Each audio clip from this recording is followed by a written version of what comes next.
a while back, Italy passed a law that they called Piracy Shield, which is a set of broad measures to counter online piracy, particularly of things like national level football matches, Good luck. which have a lot of... Well, so here's the thing. The requirements of Piracy Shield are that any ISPs and DNS providers and network service providers, broadly construed, should they receive a report of a domain or IP address being used to distribute pirated content, they must block it for all of their customers within 30 minutes of receipt.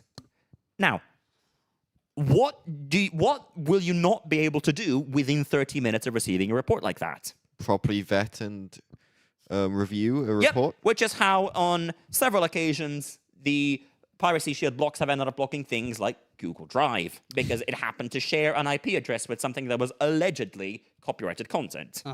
Now, one of the companies that have fallen under the aegis of the Piracy Shield are Cloudflare, who, among other services, operate a public DNS resolver, 1.1.1.1.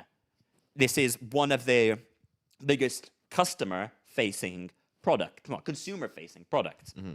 And they, on several occasions, have refused to go along with the request to filter under Piracy Shield because they deem it disproportionate. So the Italian regulator investigated them, found that they had violated the requirements of the Piracy Shield, and reviewed Cloudflare's counterargument, which was effectively that having to apply that blocking would be, quote, unreasonable, disproportionate, and incapable of a practical implementation solution because such a filter would have to be applied to each of the approximately 200 billion daily requests to Cloudflare's DNS system, and this would have a negative impact on the latency. In other words, their DNS service was too big to apply that blocking. The Italian regulator was not convinced by this argument and imposed a 14.2 million euro fine on Cloudflare, which was 1% of their global revenue. The law, in principle, allowed for a maximum of 2% to be imposed. And Cloudflare, in particular Cloudflare's CEO, Matthew Prince, has strongly criticized the fine and has, of course, has said that they will, in addition to challenging the fine through the Italian legal system, are considering, one, discontinuing the pro bono cybersecurity support that they were planning on providing to the 2026 Milano Cortina Olympics, which Matthew Prince claimed was worth millions of dollars. Two, discontinuing Cloudflare's free services for any Italy-based users. Three, removing all of their servers from Italy. And four, ceasing any further investment in Italy. It's worth saying that he has only said that they will consider doing this. He hasn't actually gone through with any of this. And there was another rather interesting part of the post on X where he announced this, which I will just quote verbatim, and I will let you make whatever you will of it. Play stupid games, win stupid prizes. While there are things I would handle differently than the current US administration, I appreciate at J.D. Vance taking a leadership role in recognizing this type of regulation as a fundamental unfair trade issue that also threatens democratic values.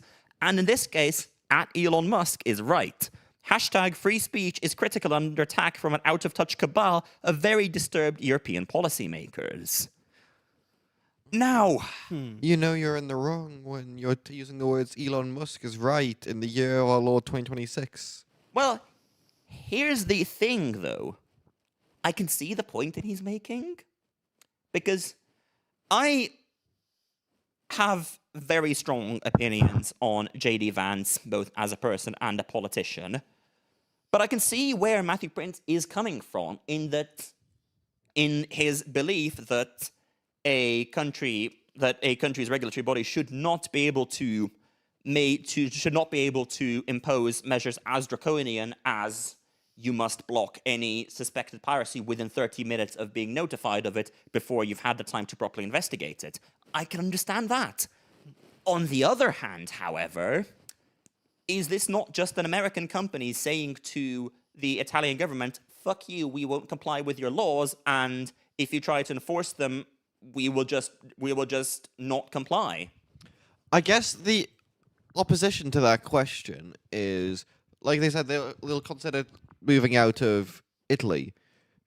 Is the other option then, if we're going, no, that's wrong, they should be able to do that, is there other option they are now forced to operate in that country and forced to not be allowed to pull out? Well, in principle, at the end of the day, they could just not offer 1.1.1.1 to... Did I say one too many one there? 1.1.1.1 to Italian customers. They do have that option. However, it's interesting to note that, for instance, he is saying that they may consider not providing free cybersecurity support to the Olympics, and that he's very much treating that as a bargaining chip in this dispute, and saying either you declare that we do not have to comply with your laws, or we will not give this very major event in your company. Freudian slip and a half. Very good point, yes. Christ. It's interesting that he's basically saying either you will effectively tell us you don't actually have to comply with our laws, or we will not give free cybersecurity assistance, which is something that we are in a position to do, to a very major event of global significance being hosted in your country, being effectively using the Olympics to a certain extent as a bargaining chip.